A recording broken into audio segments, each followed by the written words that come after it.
சென்னை உயர்நீதிமன்றத்தின் புதிய தலைமை நீதிபதியாக சுஷ்ருத் அரவிந்த் தர்மாதிகாரி நியமிக்கப்பட்டிருக்கிறார். இது பற்றிய மேலதிக விவரங்களை தருவதற்காக சிறப்பு செய்தியாளர் ரமேஷ்குமார் இணைகிறார். ரமேஷ்குமார், விவரங்கள்.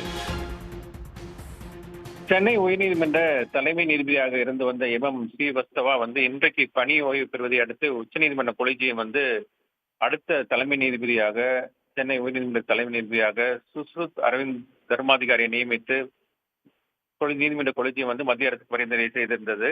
இந்த நிலையில தான் அந்த கொலிஜியம் பரிந்துரை ஏற்றுக்கொண்ட மத்திய அரசு தற்போது அதுக்கான உத்தரவை ஜனாதிபதி பிறப்பித்திருக்கிறார்.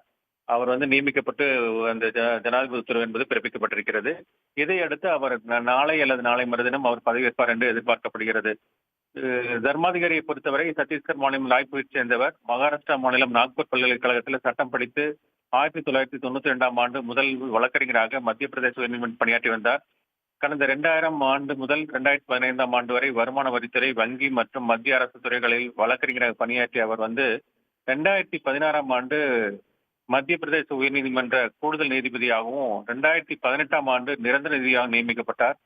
கடந்த 2025ஆம் ஆண்டு ஏப்ரல் மாதம் கேரளா உயர்நீதிமன்றத்துக்கு இடமாற்றம் செய்யப்பட்ட அவர் தற்போது சென்னை உயர்நீதிமன்ற தலைமை நீதிபதியாக நியமிக்கப்பட்டிருக்கிறார். கேரளா உயர்நீதிமன்றத்தில் அவர் மூத்த நீதிபதியாக இருந்து வந்தார். இந்த நிலையில தான் தற்போது அவர் சென்னை உயர்நீதிமன்ற தலைமை நீதிபதியாக நியமிக்கப்பட்டு ஜனாதிபதி உத்தரவு பிறப்பித்திருக்கிறார். உடனுக்குடன் செய்திகளை தெரிந்து கொள்ள சன் நியூஸ் பெல் ஐகானை கிளிக் பண்ணுங்க.